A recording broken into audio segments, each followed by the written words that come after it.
Get it good. Get it right. Get it nice. Stick it in. Pull it out.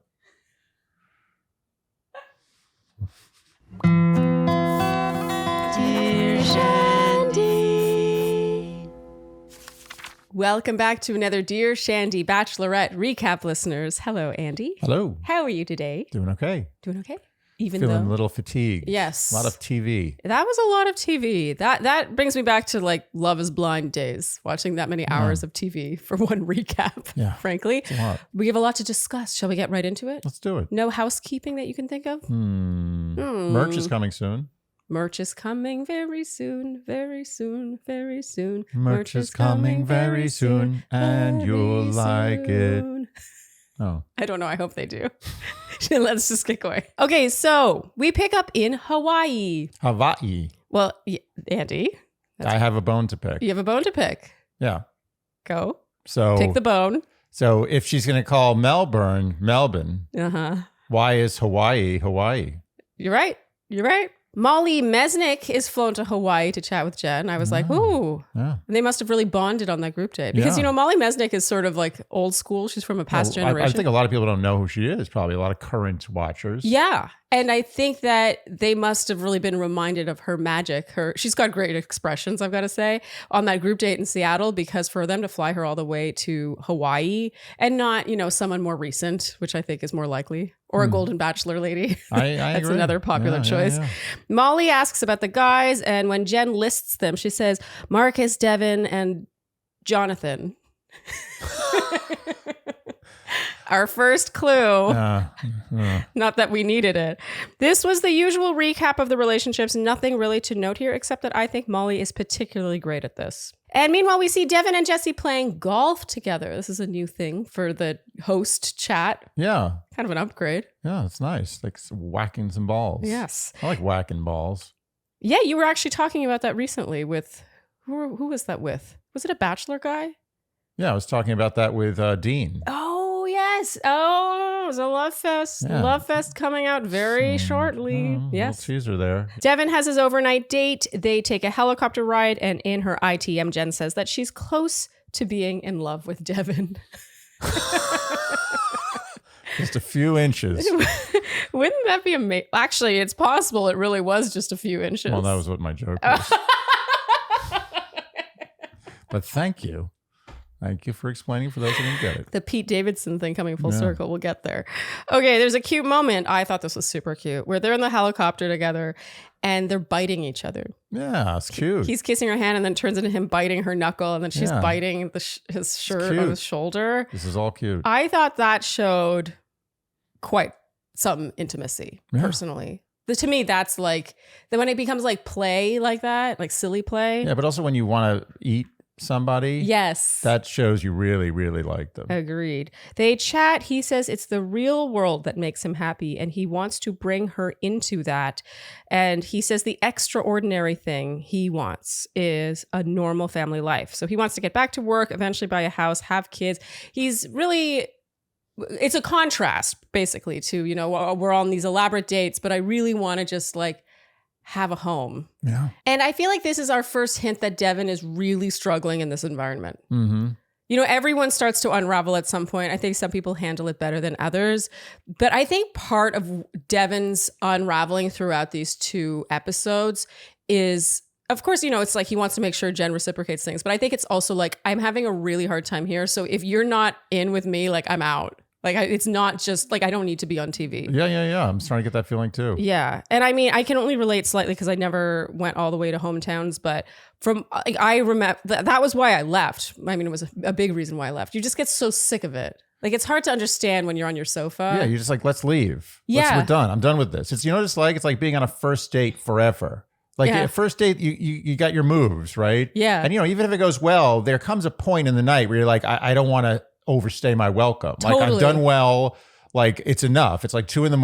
Like, it could go downhill from here. Yes. And then you're forced to stay on that first date for like another 170 hours. Oh, God. Like, eventually you're just going to I can't do this anymore. I got to go to real life. We got to go to the second date. Too much of anything. I mean, too much of a fun, like, can you imagine you're on a really fun ride? And then it's like you're just on that ride for way longer than you'd like. Nothing is good after a while. No. Even like an orgasm. Imagine if your orgasm lasted like for a week. You go insane. Yeah. You have to go to mental hospital. Or, the chocolate cake from Matilda. Everyone likes chocolate cake, but no one wants that much chocolate cake. No, everything is bad at some point. You said orgasm and I said chocolate cake. God, so basic. He says she makes him feel so secure in his skin in a way he's never felt before. And she says sometimes she struggles to accept a good thing. She's afraid it's not real. She's trying. And this daytime portion ends on a sort of ominous note. A lot of ominous music throughout with these two. It sort of suggests she might not get there. And in the evening now, he says, this has been a long journey. So more of that. More of that. He's having a hard time. Seeing his family made him miss real life even more.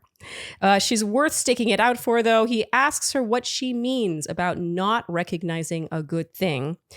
And she says she's only just learning about this. She feels like it's too good to be true. It almost makes her want to run away. He says he doesn't want her to feel ashamed of her reservations. I mean, he always says the right thing. Yeah. He really sees her. I feel like he really reads between the lines with her. And he says he doesn't just love people. He doesn't throw that word around. And I like appreciated him saying that because I can understand how he'd be like, no, you don't get it. Like, I don't do this normally. I feel like we both did that with each other when we started dating. Totally. Like when you would tell me that you love me, you're like, no, but I don't really feel this way about people. I'm like, oh, okay. Yeah, and you're like, no, but really. Yeah, no, because you want to make it clear that this is special. Yes. You don't know how to do it because it's like you're trying with just being yourself. Yes. But you want to make it, no, this is actually special. Yeah. And sometimes you just have to say it. Yes. I think we both did that with each other, actually. You know what Devin is? Devin is the real experience you want with a partner. Devin is giving everything. Like, he's there for her. Mm-hmm. She knows she's with a person. Yeah. Like, she's not alone. When you're with Devin, you're like, I feel like I'm with someone. I'm connected to the universe. Yes. Like with these other guys. And I'm going to say these other guys, but I'm going to say everybody. Oh. Everybody. It's all just like, oh, I want this and I want that and I want this and you're so beautiful tonight and oh, this is great. Look at all this amazing scenery. Yeah. It's all like them and her. Uh-huh. And with Devin, it's like a unit and you feel it. And that's why Devin is winning. There's no question. Marcus is not there with her. Okay, he's not. You're spoiling this recap, Andy. I'm spoiling it because I'm tired of this. This is such nonsense. We all know who's winning. Marcus, how can he not win? How is Marcus winning this? Marcus is emotionally completely absent from this relationship. Okay, we're going to get there. But I totally agree with what you're saying about how Devin is there with her. Like, they're in line. Like, you can see that they're connecting on wavelengths that we cannot see or hear. Yes. But we know it because we have experienced it. I've experienced it in relationships, where you're like, oh, we get each other. The wavelength is there. That is such a huge swath of information to get out of the way. Everything. There's only so much like support and kindness and general interest you can have in someone before that falls flat. Yes. Like, you want to feel like you're like connected you're like one person. Mm-hmm. You want to feel like when you look at something, you're looking at it with 4 eyes. Yes. Yeah. That would be great. 4 eyes. Well, yeah, 4. 2 people. I know. I'm just thinking it to have 4 eyes instead of 2, though. That'd be awesome. Well, where would your other 2 eyes be? In the back of my head. Oh. Come on. Are you kidding? That'd be great. So you can see the side too perfectly. Would you see the side with 2 eyes? The one in the front and the one in the back? I'm just thinking that when I do my hair, I have this hand mirror that it like straps to my hand so that if I'm doing like an updo or something, I can see it. And whenever I see it, I'm like, damn, that would be good. But would you be able to activate your back eyes? Like, would you be able to just put your back eyes in dormancy for like a few hours at a time? Or would you have to have them there all the time? Oh, you're making me realize that maybe it would be stressful. Yeah. Like, in a way, maybe it's a relief to not be able to see everything all the time. Yeah, it's a lot of information you got to take in all the time. Yeah. No, okay, I take this back. I take it back. I'll rely on your 2 eyes. But let's be honest, your 2 eyes is really like, it totals to like 1/2 eye. Thanks. Thank you. Andy doesn't see that well. I'm not strong. Other strengths. Yeah. You know where I'd have my other 2 eyes? I'd have them right at the tips of my toes. Oh. Yeah. Wait, why? Because I want to see the ground really well. I trip on things a lot. Oh, I feel like it would be better to have them on your knees. That's too close to the ground.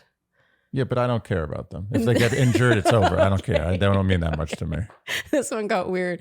Jenn asks if Devin is actually ready. He says he actually is. I have to say, I do believe him.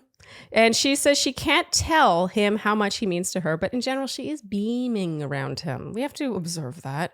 The smile she has around Devin, that's an ear-to-ear smile. That's a smile you can't fake. Yeah. She gives him the fantasy suite card. Of course, they're both game. There's a moment where she says the key is for a magical night, and he leans in for this kiss. They've got chemistry. Yeah. Like legit chemistry, these two. Yeah. As they make out in the fantasy suite, we hear Devin and his ITM say, "I'm going to push with everything I've got." I believe it's too good. You know, that's when we know the producers have a sense of humor. The next morning now, we hear Jenn say, "People say he looks like Pete Davidson, but after last night, I'd say he's better than Pete Davidson." So that's the voiceover part. And then it cuts to her grinning in her ITM saying, "In every way." Okay.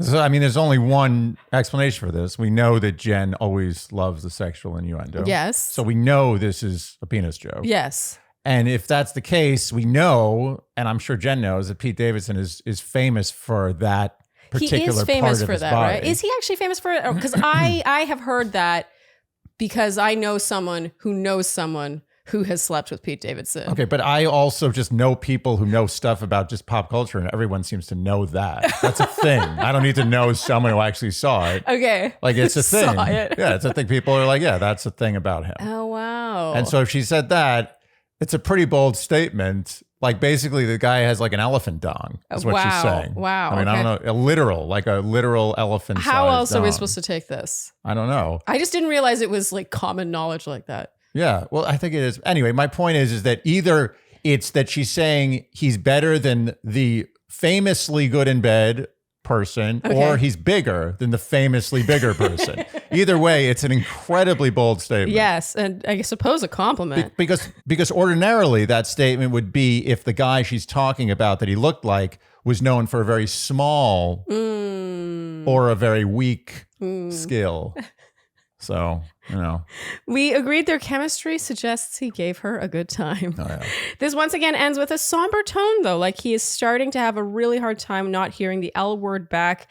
But the more they do this, the more I think he's winning personally. The more they like made him spiral throughout all this, it's like it needed to go. You know, we always talk about how it has to get worse before it gets better. Yeah, they have to make an arc. So now it's Jonathon's overnight. I'm going to sweep through this. I'm sorry. Like, have we not been calling this for a long time? Not to say I told you so. No. These two are friends. Yeah, they're friends. They're friends who make out once in a while. Yeah. And even the making out is not. I just like, you know, there's a formality to them. She pulls up in a Jeep to pick him up and to drive around town. And I swear as she greets him, she's even avoiding holding his gaze. Yeah. She's like, so today we're going to do. Yeah. Not a lot of eye contact. Like she's looking. She's always sort of darting her eyes away. Tour guiding him. Yeah, which I'm going to be honest, that's something I would do if I had to fake being really into someone and I knew deep down that I wasn't interested. Yeah. That's what you would do. It's like lying. What do they do? Where do you look when you're lying? Is it up to the left or up to the right? I think up one of them. Okay. Probably important to know which side. In her voiceover, we hear Jenn say, "I definitely hope that Jonathon and I are going to continue falling for each other." Lots of scenes of them being kind of cutesy, eating donuts and other desserts. And they chat next to a waterfall, but not much is said. I wrote, I didn't even bother taking notes. This sort of culminates with them making out in the water. And in the evening now, the conversation feels, I wrote, very formal. Yeah. Like he says, "How was your day?" And she says, "I had a great day with you." Yeah. I'm sorry. This is not... Yeah, I got to be honest. I completely checked out for this one. Okay. We're going to talk about Andy having a hard time staying awake during this date and the next date. Do we think that is representative of the content of the dates? Well, you know whose date I did not fall asleep during? Yeah, well, Devin's was first. It's true. Maybe I had the most energy at that point. Yeah. No, but I was, honestly, what happened is after Devin's date, I started just thinking about Hawaii. Yeah. Or Hawaii, as Jenn should have said. But I was thinking about this place. Yeah, it's beautiful. And it's so amazing. It's so beautiful. It's such an iconic place in the world. Like Hawaii is like a paradise. It's like a brand. Yes. It's amazing. It's when people think of like, oh, going away on a nice vacation, you think of Hawaii. Yes. You know, Hawaii is only 400,000 years old. That island they're on is 400,000 years old. It wasn't there 400,000 years ago. Just not there. It was just ocean. Just swim right across, nothing. Wow. There's a little mountain below you, but you didn't know it was going to keep going up. Oh my God. Yeah. That's incredible. It's incredible. 400,000 years, that thing. And I always think how amazing it is that now there's this show on this island. You always think this? No, I don't think this particular thing, but I always think about the history of a place and how this show is now on that place. Yeah. If only the island could talk. If only the island could talk. If that island, it was like, it struggled for millions and millions of years, probably 50, 60 million years to go from the bottom of the ocean all the way up with little volcanic eruptions to get to Hawaii, to finally be able to breathe that sweet air. And in a fraction of its lifetime later, The Bachelor is being filmed on it. It's interesting. Do you think that if it could talk, it would be like, you think bragging rights? The question, that's the question. Is Hawaii psyched that The Bachelorette is being filmed on it, or would it rather that not be the case? I think that if you were a beautiful island, you would want to be acknowledged for being such a beautiful island. So you think it's happy? It's like, look at me. It's talking to its other island friends. Like, look, I got The Bachelorette. What do you got? Yeah. I think there's an element of that. It's sort of like a composer who's long dead. I think Mozart would be amused to see, how famous he's become and like all the variations on his music and how the Queen of the Night aria is played during a Volvo commercial. I agree. I think he'd be amused. So bottom line is islands egotistical. Yes. Jenn shares having grown up in a predominantly white environment now, how she struggled to know how to fit in. I gotta say, I absolutely love when she shares details like this. Me too. She shares about her background. And she shares everything so eloquently. Oh my God. I gotta say it, I think it's possible she is the most eloquent. Okay, I hate it when people do that. When they're like, oh, the most anything. But she is certainly one of the most eloquent leads we have ever had. She's the most eloquent I've seen in my tenure. She always knows where her sentence is going, and there's no likes or I say like more than Jenn says like. She's so articulate. They go to the fancy suite the next morning. Now they're talking about how natural it was, and Jenn says it's always natural with us. Like even this, I know, it is always natural with them, but it even to talk about how natural it is between you suggests you are not that close. Yeah. Do you know I what agree. I mean? I agree. You shouldn't be talking about how natural it is the next day. You should just be talking about stuff. Yes. I don't know. I'm trying to think. Did we ever talk about, it's so natural between us? Maybe they are cherry picking these moments to sell us, Jonathon and Jenn, together. And so them talking about how natural it is. But it's funny. Them picking that makes me think that they are not natural. Yeah. Do you know what I mean? So you think they did it? I don't actually know. I'm not sure either. I'm leaning no. Yeah, I didn't get post-coital from this morning after. No. I think there was some messing around, but very little. I think Jenn has been phoning. This whole date, I felt she was sort of phoning it in. And I think she's attracted to Jonathon. I think there's two guys that she's really interested in, and he's not one of them, period. Yeah, and she says, I can't believe I'm in bed with Mummy Man from night one. I thought that was hilarious, but he didn't laugh as hard. No, it deserved a bigger laugh. Yeah. In general, I feel like that happens all the time. Jenn drops these really, really funny bombs with him all the time. And he's like, Yeah, she's not getting what she deserves. No. Okay, so meanwhile, we see Devin starting to spiral, saying he doesn't want to feel like an option. He's been the safe bet in past relationships. And now we move on to Marcus. So Sharleen, let's talk about an unpleasant topic. Yeah, it's very unpleasant. There are many things about our changing climate that are unpleasant, but the fact that mosquito season now lasts longer is just like, that's adding insult to injury. Yeah, that's the stick. That's a proverbial stick. Yeah, being twisted. Yeah, yes. Like it's bad enough. Anyway, Pestily is the thing that is going to get us through climate change. Okay, I desperately wish, but I will say Pestily is hands down the best bug spray I've ever used, which definitely helps with those mosquitoes. And it's very important to talk about why it works. Why does this work, but other natural bug repellents don't? The reason is because this is using science. It's not just throwing a bunch of oils into a water and mixing it up. Pestily works so well because the science is micro-encapsulation. They've managed to encapsulate the active ingredients so you don't have to spray as much, you don't have to spray as often, and the smell you do have is very pleasant, but you also just smell less of it. And there's been a lot of stuff in the news recently about some kind of scary mosquito stuff. Yes, scary mosquito. First of all, mosquitoes are always scary. They're extra scary right now. And like we said, mosquito season lasts longer. Wouldn't it be nice to have a bug spray that actually works? And trust me, we would not be advertising a bug spray that we did not think actually worked.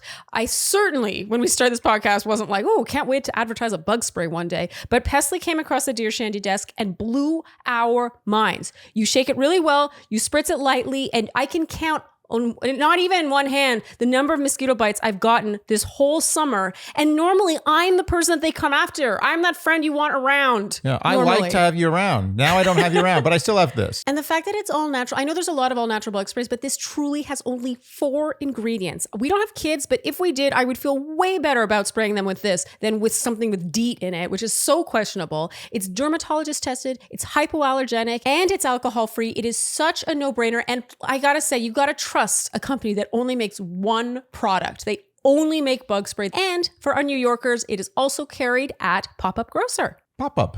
Pop-up. Pop.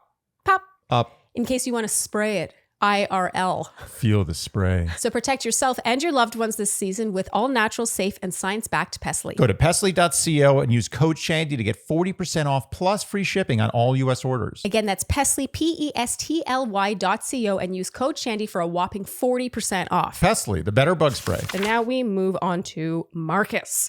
Marcus is also at the driving range with Jesse. Yeah, he's whacking him. Is he? Yeah, whacking. He's whacking? Strong whacks. Really? Yeah.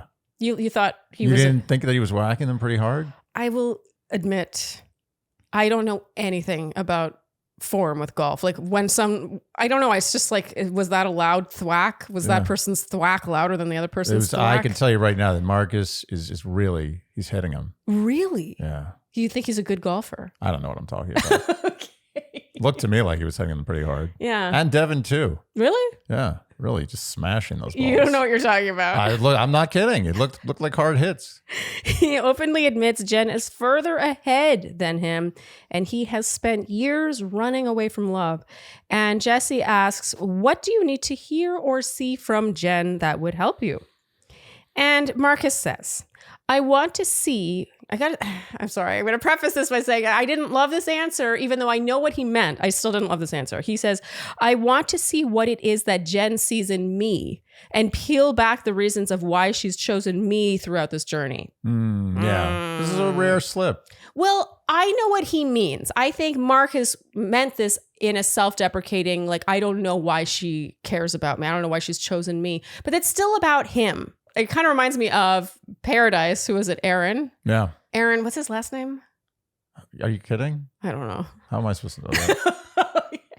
But when he was chosen to go on a date, I think it was Chelsea Vaughn who invited him on a date. And he was like, so what was it about me that made you want to choose me for this date? It's my favorite line of the last several seasons. Priceless. This, even though I know he meant this in a self-deprecating way, what bothers me about this is he's feeding off what Jenn is giving him. And we see that later on too, when, it's suggested he might leave. And then she says, oh, I love you. And he's like, oh, okay, I'll try harder.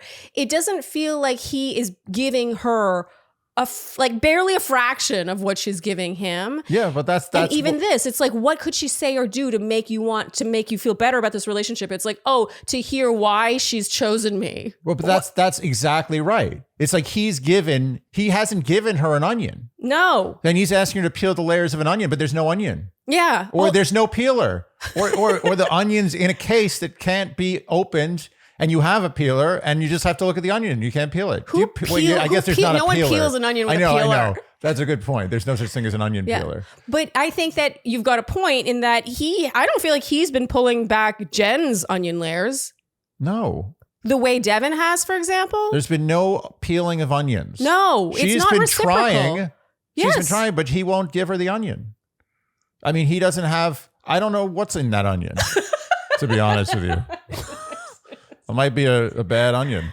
Well, sometimes you get into an onion. Most of the time, onions last a very long time. But once in a while, you get in there and you're like, damn. Well, there's a brown spot. You got the brown spots. Oh, yeah. Yeah. Onions, honestly, onions are very versatile. Onions. Very versatile. I did not appreciate an onion fully when I was a child. I suppose most children do not.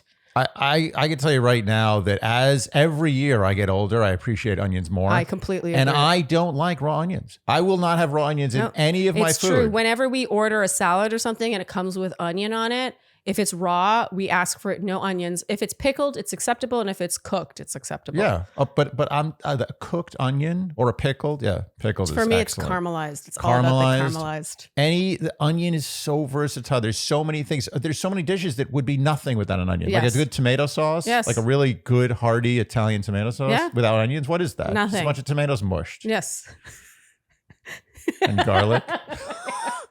And we appreciate onions. And so that's why it bothers us so much that Marcus is not giving her his full onion. Yeah. She's got no onion to peel. He's not making it easy for her to peel. And I think she keeps trying to peel, trying to see more, trying to support him. And even now, when it's like, what do you need to see from her? It's like, oh, I need her to peel more of my layers. Yeah, that's how it felt anyway. It's BS. It bothered me. It didn't feel like he is there for her. It felt like he's there for her to make him feel good about himself. He's like, I've given nothing. I gave her comfort during a skydive. Yes. You know, I'm saying that I'm there for her. I'm telling her all my comfort during a skydive. Yeah, that's pretty much it. I mean, look, he gave her, he told her all about his issues, and I respect that. He was very vulnerable about his own issues. Marcus has been through so much. So I don't mean to downplay why he is the way he is. I think it's clear to everyone why he is the way he is. I mean, he has abandonment issues. He certainly has PTSD. Like,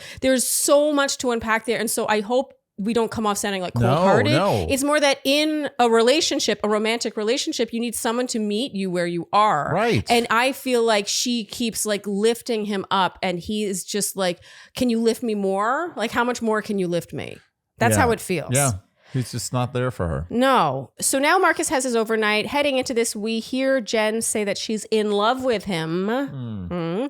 They have excellent kissing chemistry, I have to say.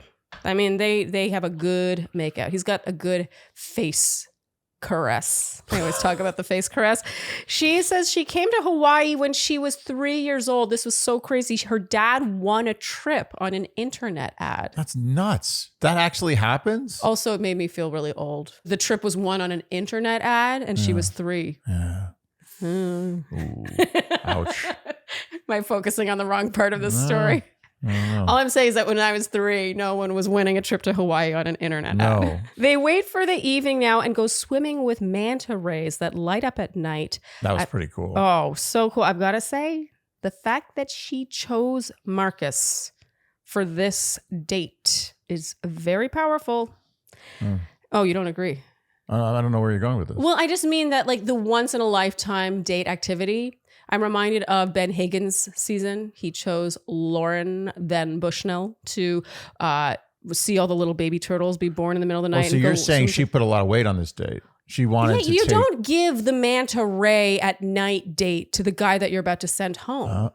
Right. The guy you're about to send home. Yeah. Right. So okay, but I think though you could argue you give the manta ray swimming at night date to the guy you are choosing. Yeah, but she said previously that she really likes helicopters. Did she? She did. She didn't say anything about manta rays. Although manta rays are pretty cool. The thing, my beef for the manta ray, not that that you can have a beef for the living thing, but it seems like they're all mouth. Where's the rest of them? It's just one giant mouth. Yeah, but isn't that incredible? That's so cool. No, it is incredible. Where's the other stuff? Like the whole mass of their body down the line is a mouth. So does stuff go into the mouth and they get sucked up into the body? No, I mean, I don't know. It seems like that. You know, it seems like there's nothing Dyson. else. It's like just like giant vacuum cleaner. Yeah. I don't see room for like enough organ to make that thing operate properly. Yeah. But apparently they figured it out. Incredible. Amazing. Isn't it amazing that thing exists? How did that Mind blown. Out of nothing. Yes. Once again, the center of a sun. That all came from there. This actually reminds me of a funny story when we were in Hawaii and we went snorkeling. And we were in a group of it was like a boat excursion or whatever. And we saw a bunch of fish, the occasional turtle, some stingrays. And you saw an eagle ray, like the spotted ray. And it was very cool. And you came to the surface and you were like, baby, did you see the eagle ray? Did you see the eagle ray? And the woman you were screaming at wasn't me. She was really nice. A really good sport. Yeah. She's like, yes, I did see the eagle ray. And I was very embarrassed. Okay, so where were we going with that? Oh, I think that it's possible, just to play devil's advocate, because I know that you think Devin is winning for sure. I don't think she would give this date to I think it's powerful that she gave this date to Marcus. Yeah, no, I agree. I mean, I remember my first ray diving experience. Oh. It was a snorkeling experience. Yes. It was actually my most touching experience with wildlife in my whole life. Oh. Yeah. What happened? So it was this place in the Cayman Islands. It's like Manta Ray City. It's Stingray City. It's called Stingray City. All right. Because there's so many stingrays and they all know the food's coming. So they just hang out there. Okay. It's like been trained for like decades. Okay. And you go and you just snorkel and it's like 5 feet of water. So you're just literally like swarmed by stingrays. Uh-huh. And they come up to you and you have this food and you just give it to them. You just put it in their mouth. You got to watch out though. Their mouths are they're real strong suckers. Yeah. Get your whole fist in there. Anyway, so I was sitting at the bottom with one and it came up to me and it sort of stayed with me after I had no food left. It just stayed there and I just put my arms around it and lay on the bottom of the ocean hugging it. And I was just hugging it and it just stayed with me. I had scuba gear, by the way. Yeah, I know this sounds crazy. No, this is so sweet. Yeah. So it liked you. It was really nice. It was really soft. It was really like silky, sort of a little slimy, but nice. Did it seem to just like you or did it seem to think hung it was going to get me. more I couldn't food? believe how long it was staying there. It didn't leave. Every other stingray was swimming around. They got the food and they left. And it was just sitting there and I put my arms around it. I was stroking it and just laying on the bottom of the ocean with it. Oh my God, that is so cute. At the bottom of the ocean. I mean, the bottom of a little tiny pool. But it was the ocean. It was a sandbar. That is really sweet, Andy. I've never heard that story before. And it was really nice. Okay, so now it's the evening. He says he's nervous. The last rose ceremony hit him really hard, realizing that it's not a given he's going to have another week. And he tells her that he only wants to propose once. He wants to be a good husband and father. And he says there's so much potential between them. So much has aligned with them that he's never experienced. She's driven, ambitious. He's never met anyone like her. And we were like, is he breaking up with her right now? Yeah. That's how it sounded. It really sounded like that. It sounded like a bullshit sandwich. Like he was telling her all the great things about her. Oh, totally. And in his ITM now, he says he's from a broken family and doesn't want to be in something he isn't sure about. And then he straight up tells Jenn now that he's not sure. So they're certainly framing it that way. She deserves someone who is sure about her. He's not sure if it's the speed of the process or what, but it's hard for him to get to a point where he feels comfortable saying he's in love. He apologizes and she tells him not to apologize. I honestly, at this point, I thought that he had just ended it. Yeah. It's weird. Maybe this was editing or something, but the way this was edited, the way he delivered all this and her expression afterwards, I gotta say, the fact that she isn't just like, okay, I understand, makes me think that, again, I do think Marcus has a real shot here. More than you're, I think, giving him personally. Not because I think that he's better for her, but because I think Jenn has a real soft spot for him. You know, how many people, having been told what they've just been told, would respond with, I love you?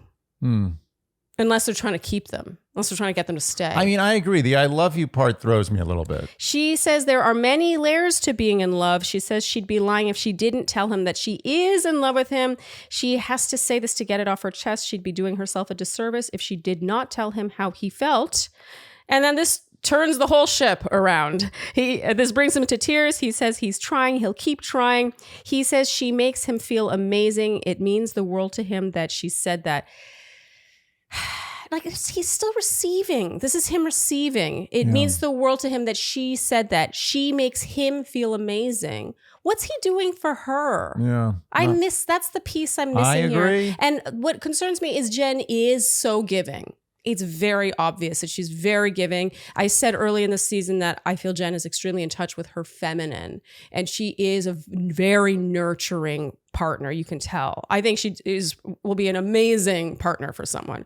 But I think that she's at risk of being taken advantage of being kind of sucked dry and not receiving much. Well, I hate to say this and break it down psychologically, but she did have an absent father, a father who was not there for her, who had no emotional give for her.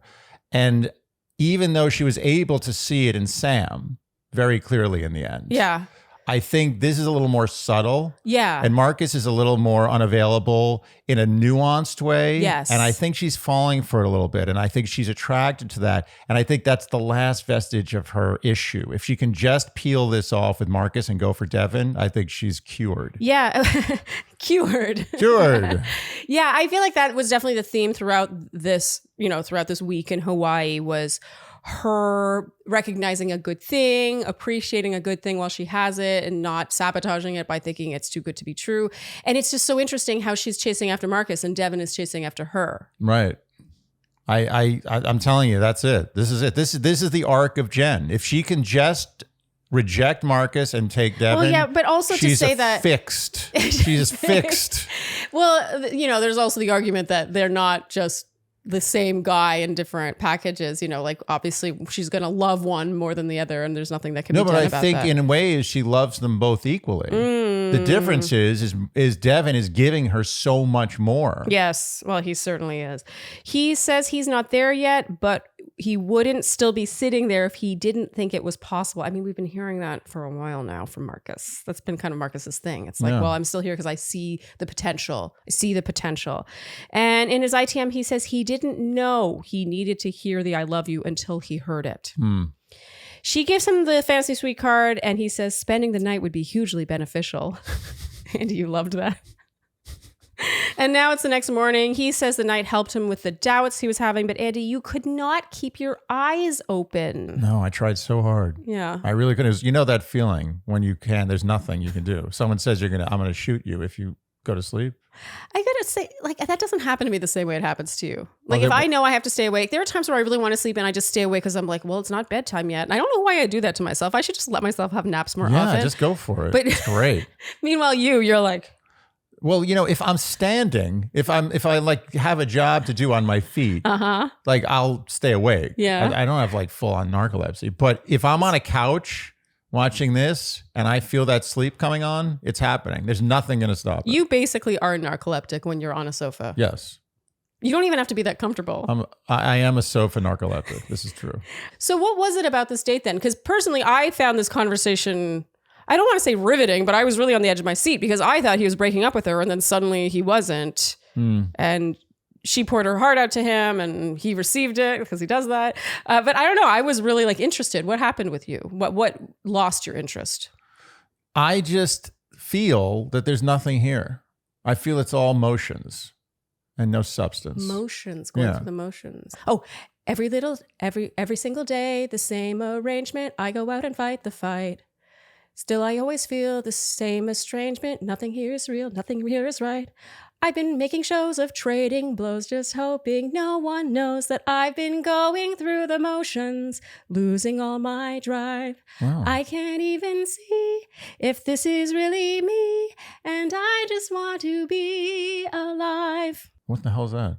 Let's see if anyone gets that. That is, okay, if you guys get that, I'm going to feel very, very, very, very seen. Do you want to guess? I don't even know the genre. I don't know what. Okay. I don't even know if it's a musical. Yeah, it's from Buffy the Vampire Slayer. What? Yeah. There was music in that? So not normally, but this is how good this show was. One day, you just tuned in to watch Buffy the Vampire Slayer, and everyone was singing every single line. No. Yes. That's amazing. The entire episode was a musical. Wow. The entire episode, just one episode. And turns out there was a demon, because in Buffy there was always some demon. It was a demon that made everyone sing all the time. That's pure genius. And the songs were legitimately good. Wow. And everyone, all these people who weren't singers were singing. And you know that song by heart. I may or may not have downloaded the soundtrack and learned every song. Wow. Yeah. I was a big Buffy fan. You had a Buffy website. You made a Buffy website. I had a Buffy website, which was reasonably successful, though I'm not sure why. That was the first. That was like the birth of Dear Shandy. That was like the sperm. Yes, it was. Yeah. It was the seedling of my id. Okay, so Jenn kisses Marcus goodbye, and she says, "Don't start thinking too much." That felt symbolic. Okay, so meanwhile, Devin is spiraling some more, and he chats with Jesse again. He says he wants to ask Jenn if she loves him as much as he loves her. He didn't want to put that pressure on her and scare her, but he says he feels like he's giving and giving, and she's growing from that while he's withering away. I feel like the same could be said about Jenn and Marcus. Yeah. Like he is feeding off what she's giving him. Yeah. He breaks down crying here. I wrote, Devin looks like he's really starting to crumble, and his producer is doing a very, very good job. Because I do think that Devin started out being like, oh, I wonder if she loves me as much as I love her. And then by the end of this episode, he was like, I can't handle this anymore. Well, he was too strong. They needed to crack him a little bit. It was looking too good. Yes. So this culminates with him heading to Jenn's room. It's suggested he's going to leave, but we both were like, come on. We've seen this movie 100 times. Okay, so now the next episode, so Tuesday night's episode starts. The cold open is Grant calling his mom to tell her that he's the Bachelor. I call BS on this. Yeah. I call full BS on this. This conversation. She was not excited enough. It was staged excitement. No, I think she's excited. I just think that she already knew that he was in the running, seriously in the running. She didn't have the right kind of excitement. The excitement would have been like, what? What? She was like, "Oh, that's great." That's not the right tone. I think it's possible she knew that he was like one of the final two choices, and there was a very good shot, and then she was like, "Oh." She was 90% of the way there. Okay, let's face it, but cute nonetheless. Yeah. Cute. So now we have the men tell all. The men there are Ricky, Brian, Hakeem, Brett, John, Jeremy, Thomas N, Thomas A, Dylan, Aaron, Sam M, Spencer, and Sam N. What was up with Jeremy's seat location? Yeah. No, seriously. No respect. He got the Bob Uecker seat. Remember Bob Uecker? No. Yeah, you wouldn't remember. Bob Uecker. It's Bob Uecker. God, it's been so long I don't even know his first name. Yeah, Uecker. Okay. Uecker was a baseball player who's kind of like, for some reason, he got this reputation as being the guy who's always like sort of like chopped liver, like no one cared about Bob Uecker. Oh. So he started doing these ads. I forget. It was for like an insurance company or something. And he'd always be like, "Oh, where are my seats?" And his seats would be like way up in the upper deck. And that was like, the joke. It was called the Uecker seats. Oh. Like it started to become a thing. This is a long time ago, but people were like, "Oh, you got the Uecker seats." But yeah, I felt like he got Ueckered. Yeah, he did get Ueckered. Yeah, he did. what the Why hell was he in that? the back row? He was Final Four. He had just left. Why was Salmon in his seat? Salmon? I don't care about Salmon. I don't care about an update. I don't care about anything. I want to hear from Jeremy. I wanted more. Is it just me, or did Jeremy not even get a hot seat? I'm just realizing. He didn't get a hot seat. He got a cold seat. Cold seat in the back. What? Maybe he didn't want it. And the back off to the right, too. I will say, if there was ever a contestant, I think, who might have turned down a hot seat and not cared about. You know what? I agree with you. I can picture him. Yeah, totally agree. I mean, there was a great scene of him yawning. Yeah. I think it was when Sam M was talking, but nonetheless, it was pretty great.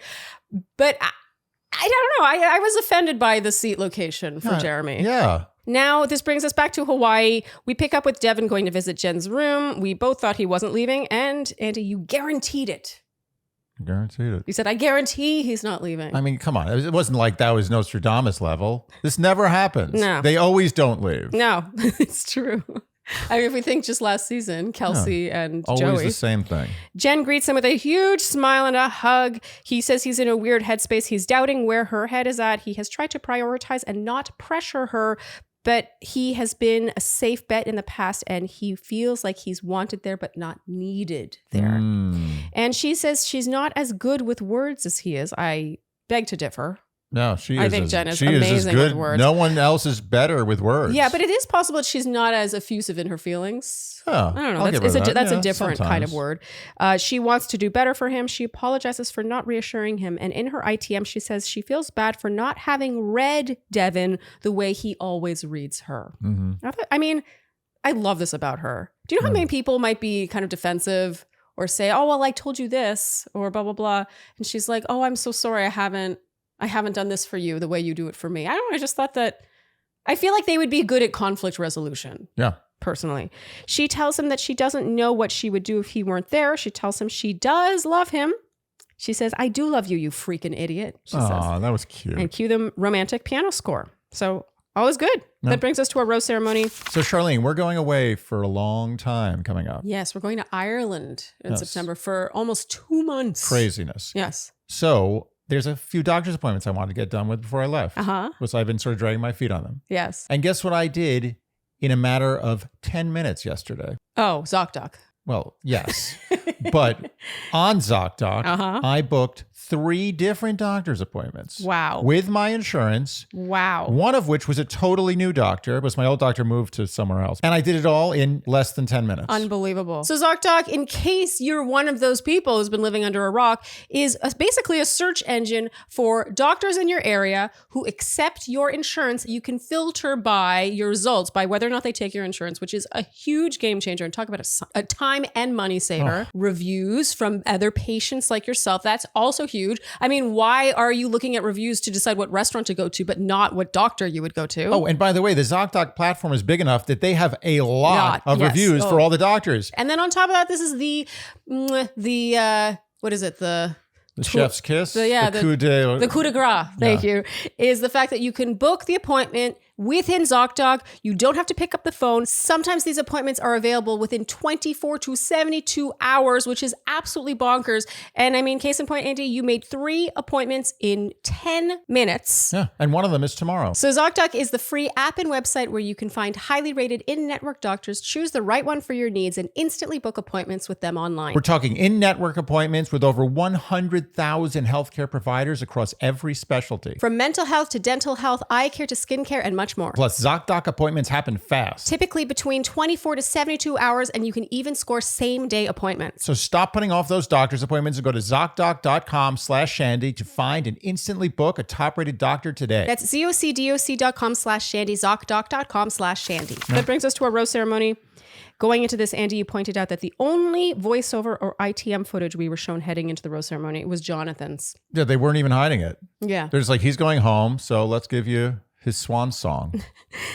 When he is not given a rose, the crowd acts surprised. What was that? I am so in disbelief that anyone was surprised it was Jonathon, that I'm convinced that this was footage taken from, you know, when they're like, okay, everyone act surprised, act annoyed, act whatever. This is B-roll. Yes. B-roll, like expressions. Yeah. It was like, everyone was like, oh, come on. It's impossible. Come on. No. How could they have thought? Just was he's good looking? I mean, he is very good looking. He is good looking. Good looking man. Okay, so as Jenn walks Jonathon out now, he says he was too slow a burn and he is his own worst enemy. He says she's taught him what to want and expect in a relationship. She was perfect for him, but he wasn't perfect for her. I mean, he's just lovely. He's lovely. She doesn't He's blaming himself a little too much. Yeah. You know, sometimes people just aren't right for each other. And I mean, there's still 2 guys. I mean, he wasn't. And he's third, yeah. You know, it's always like, you know, this is like one of these things like where like in the World Series or in like tennis where it's like in the finals of Wimbledon, there's always a loser. Yes. But it's like, you're an amazing loser. You're the biggest. No, wait, that's a show. You're the best loser. The best loser. Yes. That's a good show. You should have a show called The Best Loser where it's just all people who've come in second place in great sports, but never first. And are they competing now for first or for not first? No, everyone wants to get second. Again. No, but that's true. That's like I would watch that. But my point is the disappointment you see, like when someone loses the big match or the World Series or the Stanley Cup or whatever it is. It's like they're like, oh, it's like they're so devastated. Like, you should be happy. You came in second out of so many people, and not just so many people in that league, but in the world, you're like in the top millionth of 1%. This wasn't really like a competition of skill or anything. It was just like, did she like you the best? I mean, it kind of is. And what's funny is I was coming at this from a totally different angle, which is that he is only third. Like, there are 2 guys who beat him. Oh, so you were saying he's a real loser. What I'm saying. Oh, wow. What I meant more was that he wasn't even that close. Oh, it's pretty close. I mean, there's 20. No, I mean, he's close, but it's like he might as well be like 100th.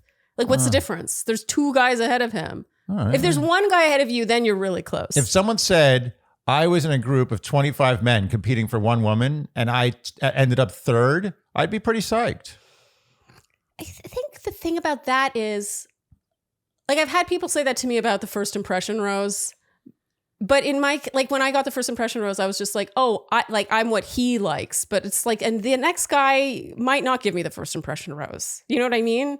It's just totally subjective. It's just like a human to human connection. It's not based on skill or talent or. You see, my opinion is different. Oh. I think that he had only one choice for that first impression rose. Oh. No matter who he was. Says unless he was a fool. Some people have said that Juan Pablo reminds them of Sam M or vice versa. You know, that's an insult to Juan Pablo. Yeah, I actually disagree. You know what that is? That's basically you're saying because he doesn't have a masterful control of the English language, he's Sam. And he looks like Sam. Yeah, but besides the look and the general not great with words thing, because he's, you know, second language, English is a second language. Yeah. I don't see the correlation. I met the man. I assume if I met Sam, I would have very differing opinions. I mean, I agree. When people pointed that out, I don't know. I was just cringe. like, really? Every time someone says that, it hurts me. Because we know Juan Pablo we know that Juan better. Pablo is not Sam. Yeah, agreed. Okay, so that brings us to the men tell all. There's a lot of love for Brett. A highlight, I think, was him saying, "I don't do foot content." Yet. Perfect. I was waiting. I was hoping. I was like, come on, Brett, come through. And he came through. Yeah. You know what? I almost wouldn't mind seeing him as a lead. Oh my God. I would totally eat that up. Yeah. In general, I think that they can be a little more open-minded about size on the show. What better response could you get than this? He left night one and people are like, can I do inappropriate things to you? It's pretty funny. Yeah. I don't know. What further evidence do you need that it would be well received? Yes. We touch on Aaron a bit. He says the two guys he was talking about not being ready. So this was his departure when he was saying bye to Jenn. But he's like, but by the way, some men aren't ready. He says that those two guys were Devin and Salmon and ... Spencer. What is with Aaron? What is with Aaron? Aaron... I'm so confused by Aaron because in some ways I'm like, oh, he's in on it. He's playing a role. The book wasn't real, yada, yada. But then in this setting, he's still the same guy. You know, he still played the same role. Maybe he's trying to stir the pot. That was his whole thing. But if this is a sense of humor or this is a dry delivery, I think that this is kind of who he is. I don't think he is that able to laugh at himself. So you think everything he's been doing is that's just real motivation? What do you think? I would like to believe that's not true, but I don't know. All I know is the guy is making some poor choices. He just doesn't come off very likable. Even Noah, his twin brother in the audience, friend of the pod. His own family turns on him. Even Noah was like, I love you, man. The guy who's in the womb with him is like, nah, I'm not buying that. Okay, so Salmon now, he is still wearing that leather jacket. Nothing new here other than Sam and confessing that he did jump the gun with the L word, but he points out that other guys said it just a mere week later. Yeah. 2 weeks later. That's true. Yeah. But he said it weirdly. He did say it weirdly. Yeah. He said it in front of an audience. Yeah, weird saying I love you is as bad as it gets. Yeah, I got to say, as much as I thought Sam M and Thomas N came too hard at him for this, I think the gist of what they were saying was accurate, which is that it wasn't the time or the place. And I just also for him to be like, other guys said it a week later. He said Devin said it 1 week later. It's like, well, okay, Devin also had a one-on-one date. Yeah. I don't know. I feel the thing with Salmon, it's like kind of kicking an animal that's wounded. Yeah, you feel bad for him. The guy's just, obviously it was embarrassing, but just, you know. I feel a little less bad for him. Yeah, whatever. Other people seem to have more of a heart for Salmon than I do. I think he's doing just fine. Yeah, I think he's fine. Yeah. I don't know about he's fine in the romantic department, but sorry? Financially, I think he's okay. Financially? I don't know. Well, then he's good. Grasping for straws. Okay, so Sam M now. This becomes about his and Thomas N's issues with Devin and how they were coming after Devin for not respecting the other guy's time. And Jeremy speaks up in Devin's defense now and says that at least Devin was keeping the main thing. Yeah. Unlike two people there. Body slam. And Jeremy likens Sam M talking about Devin to Mean Girls. Yeah. And how Lindsay Lohan. Yeah, kept talking about Regina George. But wants to like her. Yeah. But wants her to be her friend. Yes. Yeah. Do we think that Sam M wanted Devin to be his friend? Well, you know what I thought. Oh, what did you think? Well, I thought there was some sexual tension. No, that's how it was actually Aaron and Devin. I thought there was a lot of sexual tension between guys and Devin. Oh, that's so interesting. Yeah. I mean, I definitely felt it between Aaron and Devin. Yeah. Oh, it was there. And it was hot. Sam M says, I was only taught to love one way, all in or all out. What does that even mean? Nothing he says means anything. This was in reference to Jeremy saying... How do you love all out? How do you do that?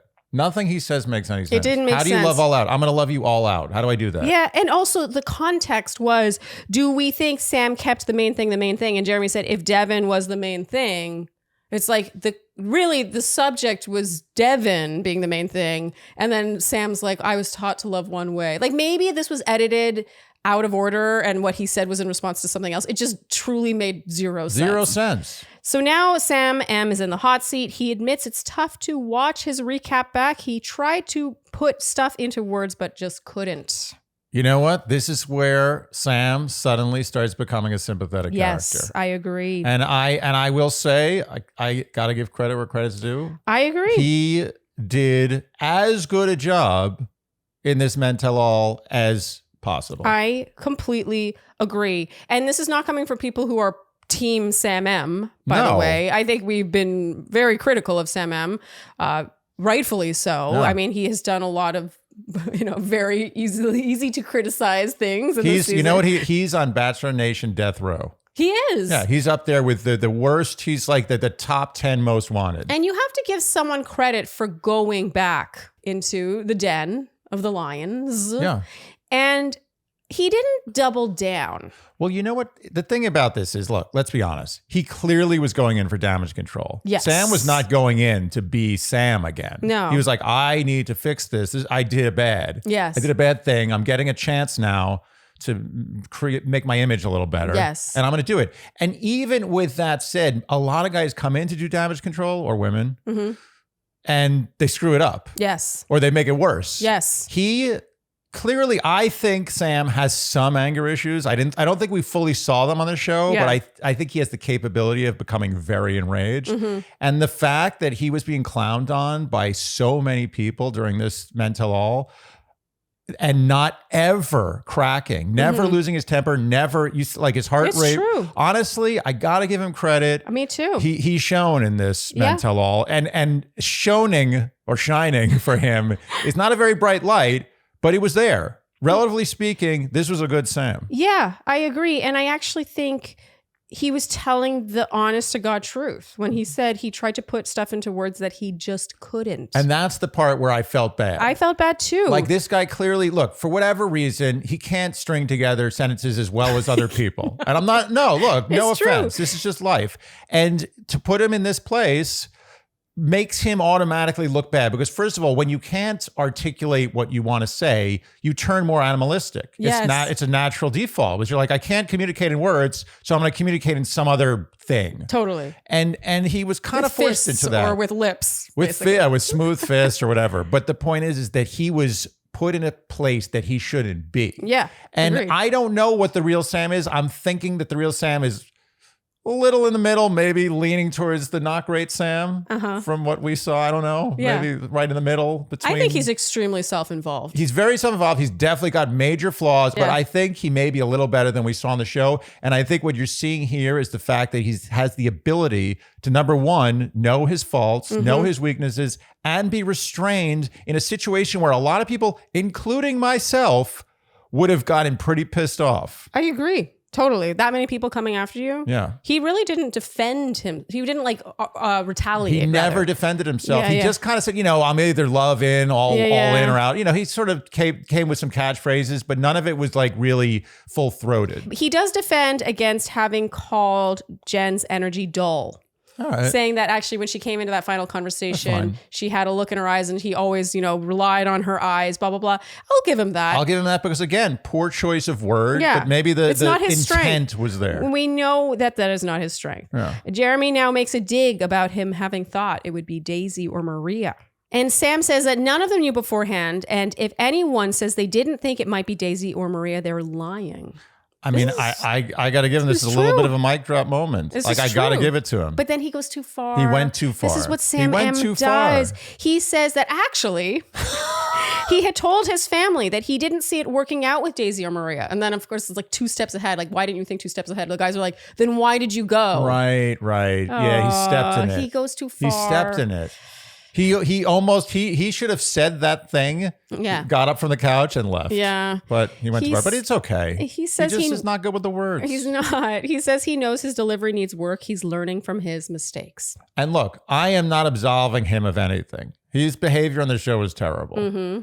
And I'm not going to judge. I don't know who Sam is. I have a feeling I kind of know a little bit. But I'm just going to say A+ for this mental. Yeah, I agree. I think that he did very well with what he was given. Yes. And with what he has in his toolbox. And if anyone's hating on him for his performance as mental, they just want to hate. Yeah. And believe me, actually, part of me was scared. When I saw Sam in the audience, I was like, wow, he came. Yeah. That this might be ugly. Like, I was kind of rooting for him, but I didn't want to have that feeling of watching him sink even deeper. I couldn't handle it. I just didn't want to see it. So now Jonathon's in the hot seat. Nothing new is really said here. That's the thing about Jonathon. Like, I really like Jonathon. It's just, I feel like it's a lot of words and he says the right thing, but it lacks a kind of like zing. For a guy who came in on a gurney dressed as a mummy, you expect a little more. Yeah. That's all I'm saying. But good looking. Oh my God, is he good looking? He says he has a lot of love for Jenn. She was so attentive. Turns out he'll be in Paradise next summer. All right. I kind of think he's too good for Paradise. Well, I don't think he's too good for Paradise. No, he's perfectly fine for Paradise. Let's not get carried away. Okay, so now we get a sponsored segment for The Secret Lives of Mormon Wives. What a title. And the highlight of this is Hakeem's reaction to all this. And Andy, you were shitting on this segment, but then afterwards I caught you Googling. Okay, I mean, I'm allowed to do both. You are? Yeah. You are. I just kind of call BS on this. Like, they're not Mormons. Like, maybe I'm missing something. Like, my scant knowledge of Mormonism is that you can't do any of the things that they're doing. I believe that's called a Jack Mormon, which is a Mormon who's left the Mormon faith and is now doing bad stuff like drinking and fornicating. Yeah, and swinging. Well, that's part of fornicating. It's bad. It's even higher level of fornication. But my point is, like, how are these Mormons? If I'm watching Mormons do bad things, I want to see Mormons do bad things when no one else knows they're doing them. Well, they're secret lives. But how is it secret? They're on Instagram and TikTok. They have millions of followers. How is that secret? I don't know. It's not secret. It's the opposite of secret. So if it's not secret, they're not Mormons. And if they're not Mormons, I don't care. They're just a bunch of people swinging. I could just watch a show called Couples Who Swing, who live in Utah, just coincidentally.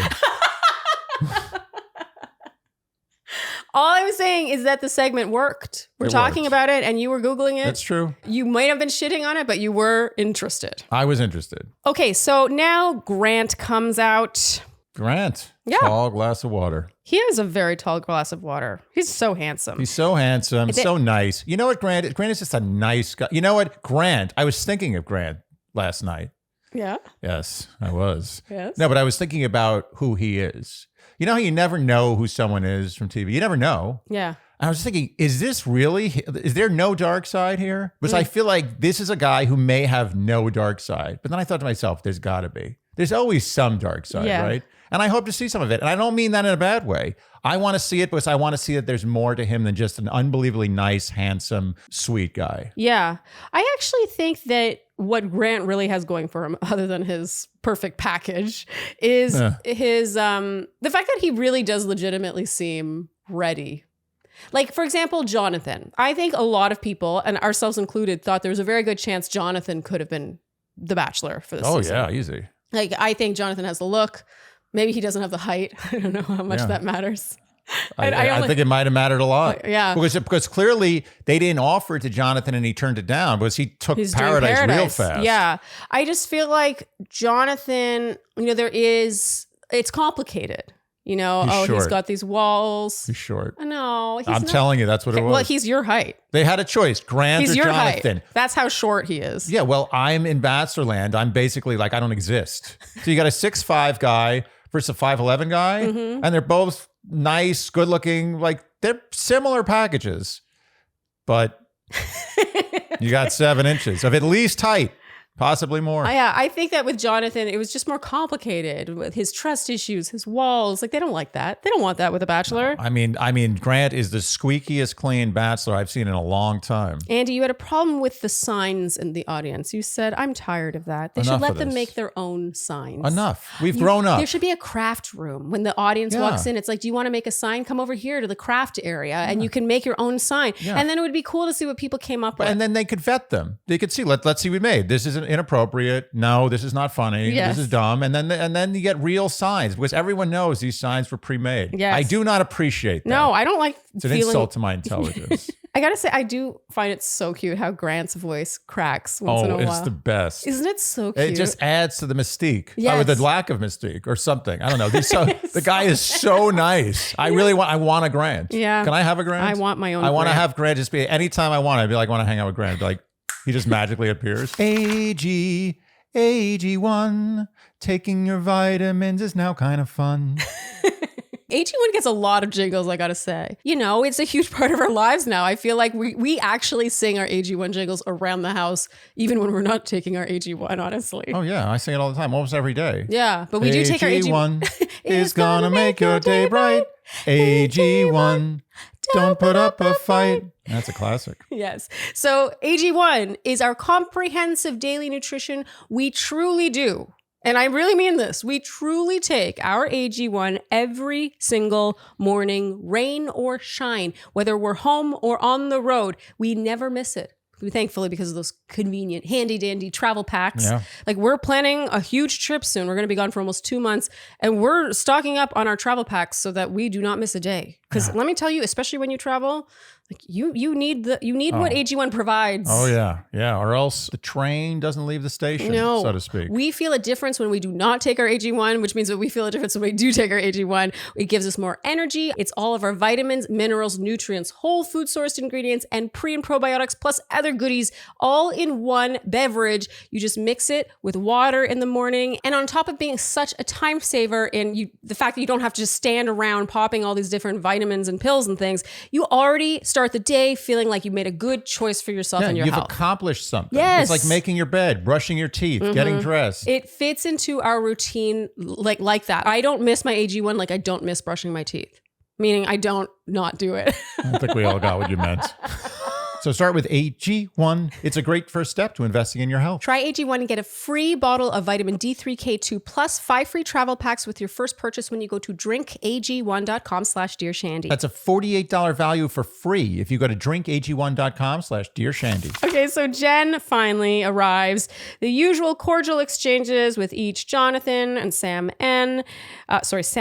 She tells Thomas N that he should have stayed focused on her. She pretty much calls him out on that. She's like, this would have turned out differently had you stayed focused on me. And what would it have turned out differently? I mean, I think she basically just like, you might have lasted another week or two. But hour. What I find so funny is Thomas N's his response. He agrees and says that he should have dealt with Devin later. Everything about that is so funny to me because it shows such a missing of the point. The missing of the point. The point. He shouldn't have dealt with Devin at all. Exactly. No dealing with Devin. Also, it shows that he thinks that he dealt with Devin. He didn't deal with Devin. He dealt nothing. He did the opposite of dealt. Yes. Whatever the opposite of dealt is, he did it. Yes. He thinks the point was, I shouldn't have let Jenn sit there alone. That was only part of the point. No. Ugh. Thomas N. What a miss. Sam M now, she's, okay, wow. She comes after Sam M. Ooh. Hard. She says they didn't ever really talk. He didn't know her at all. She says she's going to speak to him in words he understands. Yeah. And she says they're on different intellectual levels. Ooh. She body slams him here. Yeah. Mainly for having made everything about himself. And then afterwards, having his friends and family go out and defend him, blaming producers and his edit. She says that he's exactly who she knew him to be on the season. And she feels sorry for whomever he ends up with. And I gotta say, Sam takes this extremely well. pretty much just says he wishes he'd done things differently, and he thanks her for the experience. You know what the thing is? Okay, this is what I'm going to say. Jenn came in with this speech, and it was kind of a speech. I think she had some pent-up anger ready to go. She came in thinking that Sam's performance at MTA was going to be the same vibe. Yeah, he was going to come in guns blazing, and she was going to be like, the crowd was going to be roaring for her. Unfortunately, she got the nice sort of apologetic, even keeled Sam. And this wasn't a great look. And I'm not going to fully blame her because what she said is kind of true. There was some digs in there that were unnecessary. Everything she said was true. Yeah. It's just whether or not it's necessary to say it. You don't say you're not on the same intellect. That was pushing it for me. Yeah. That was like really also, hard. I feel sorry for anyone who ends up with you. It's like, it shows like, by the time he ends up with someone, he could have grown a lot, basically. I just felt like it was a little low. It was a little low because she's so good at this. That's the thing. It's like Jenn was able to like you said, body slam him over and over and over again.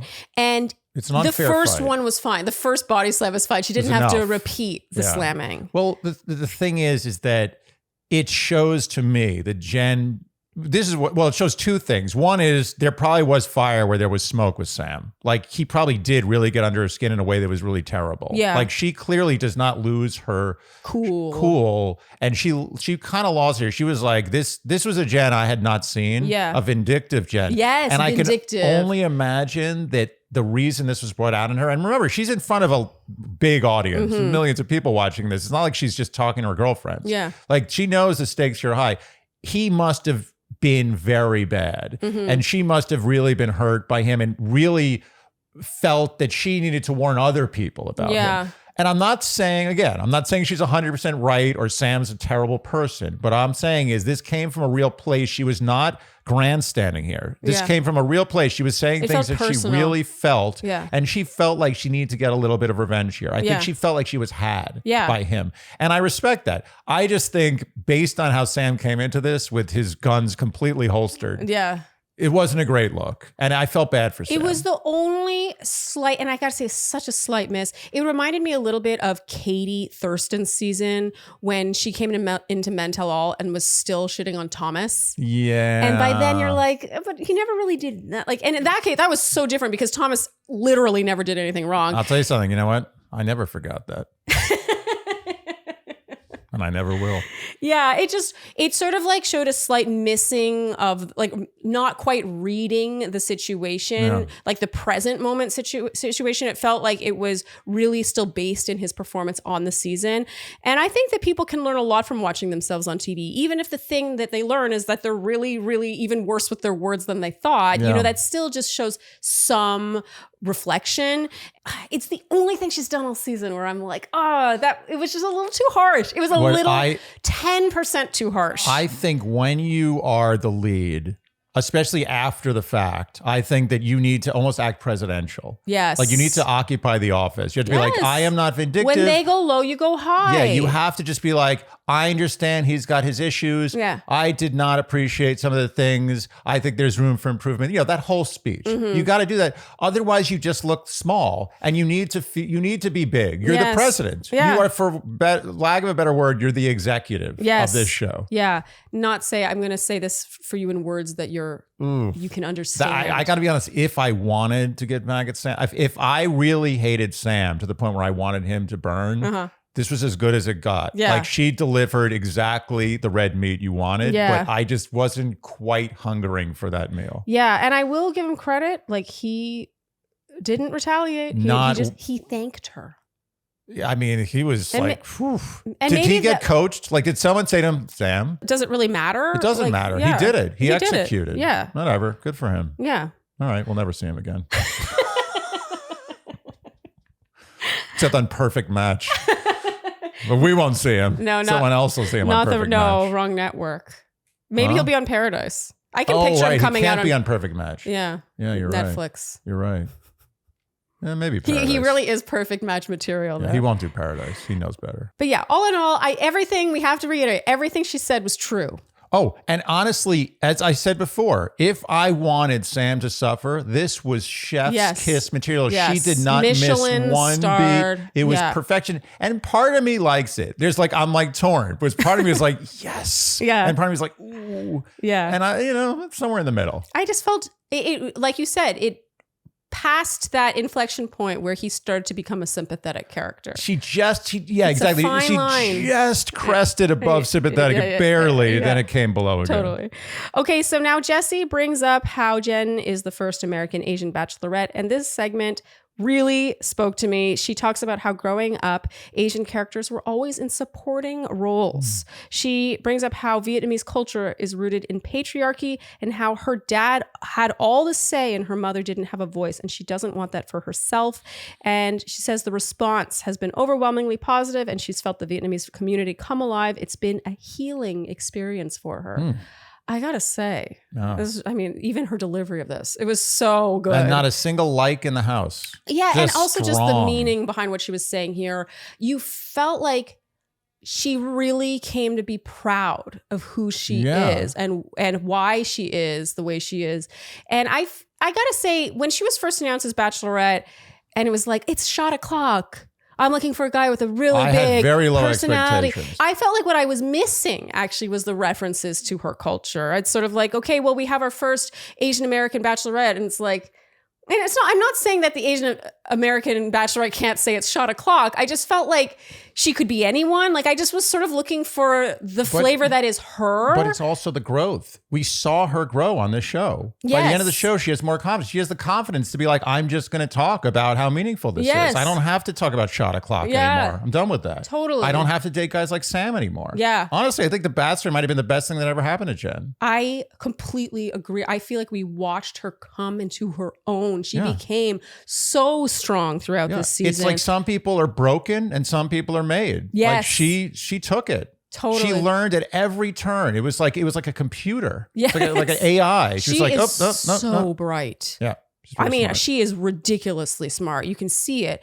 And even like if you think about the shot o'clock thing, I keep coming back to shot o'clock. I don't know, just something about shot o'clock. I'm like, okay, like, but what does that have to do with anything? Okay, woo, shots. She was also sort of saying the thing she thought she was supposed to say. Yeah. And it was just not really the real Jenn. Yeah, anyway, we got now the real we Jenn, know the real Jenn. And the real Jenn is amazing. Obsessed. Yeah. I'm honestly my favorite. Can I say, wait, I'm trying to think if I'm offending anybody. The Bachelorettes we've done. I'm fine. Yeah, my favorite Bachelorette so far. I gotta say, I cannot think of anyone. There's been others like who I've really, really enjoyed, but I will say, like, I can't think of anyone who I've liked more in this role. I got to hand it to casting. Oh, totally. They know what they're doing. They really do.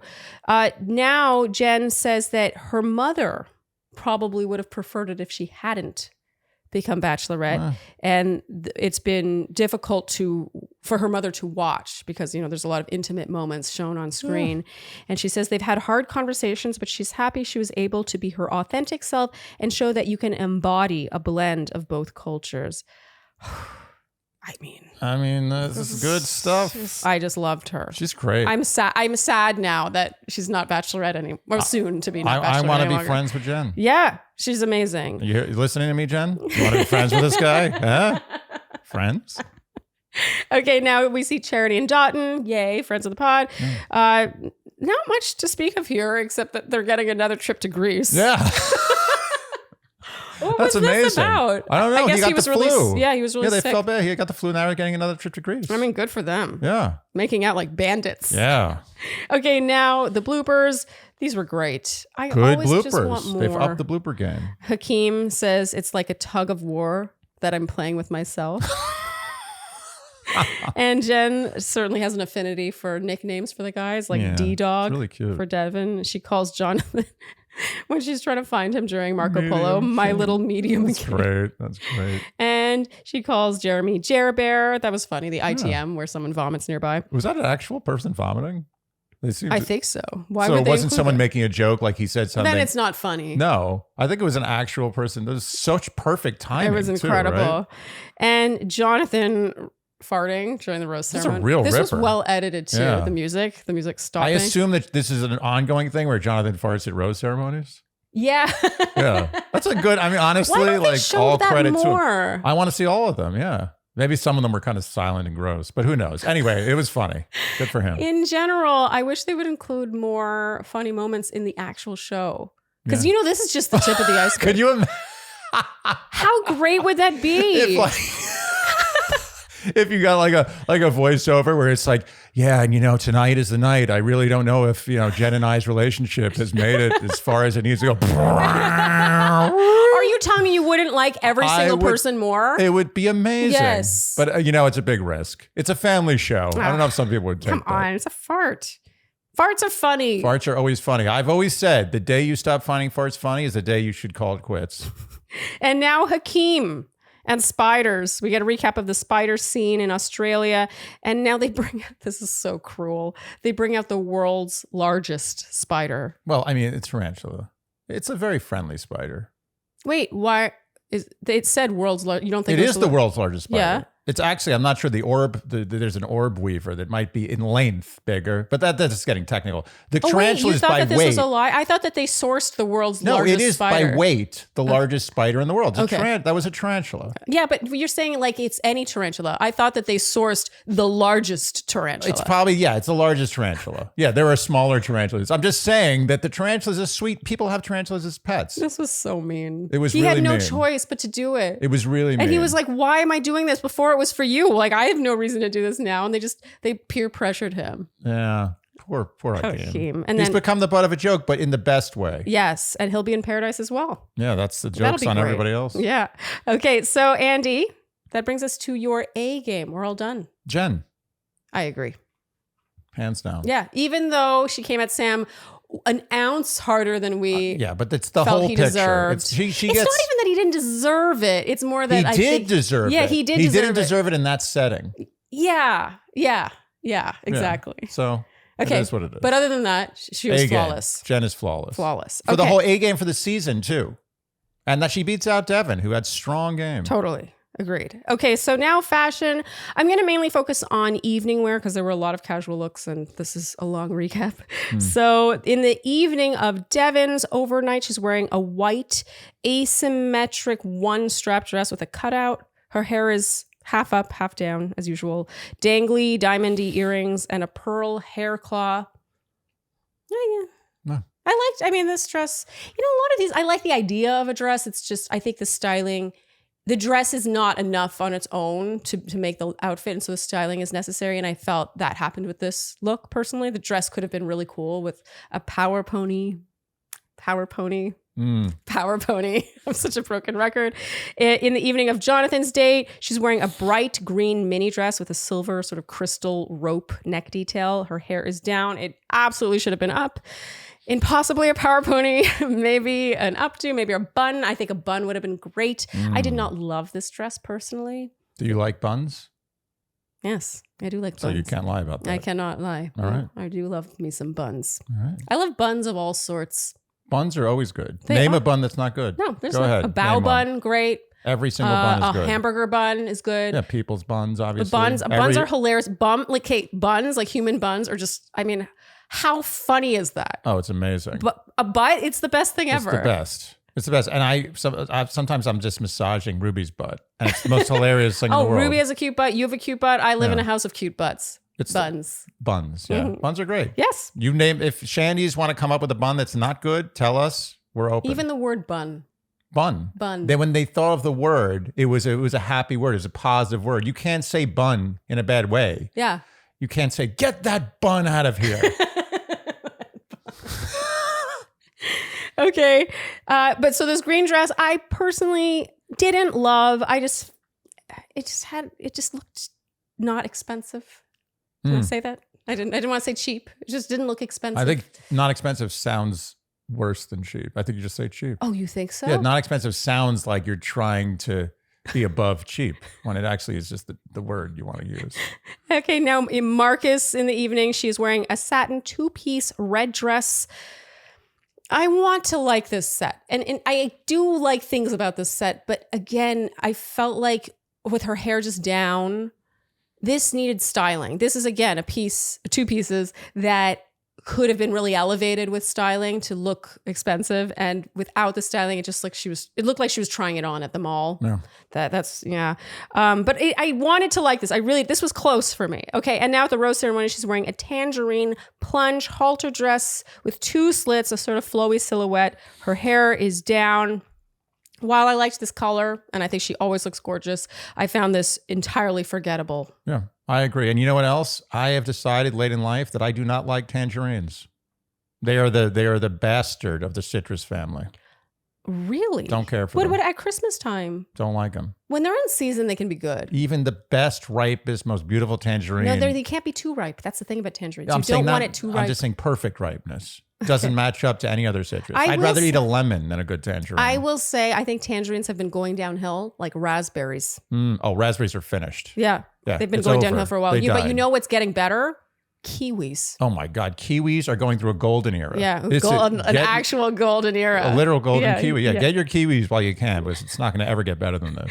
Okay. And then finally at Mental, she's wearing a glittery green plunge halter dress with a cowl neck, a low back. Her hair is center parted, kind of seems slightly pinned back, but mostly down. I liked this dress. I thought she looked stunning in this dress. Her hair always looks gorgeous, so I don't want it to sound like I don't think her hair looks gorgeous. It's just like the styling could have been like, like you really could have like fisting someone, just driven home. It could have been chef's kiss, but she looked absolutely stunning. I thought this color was great on her. She just looked great. I don't have much to criticize. So it's symbolic. She ended strong. She's not there yet. We'll see what she wears next week. Oh, sorry. But I thought this dress, while I'm not sure I would have picked it out on a rack, I thought she looked just like divine in it.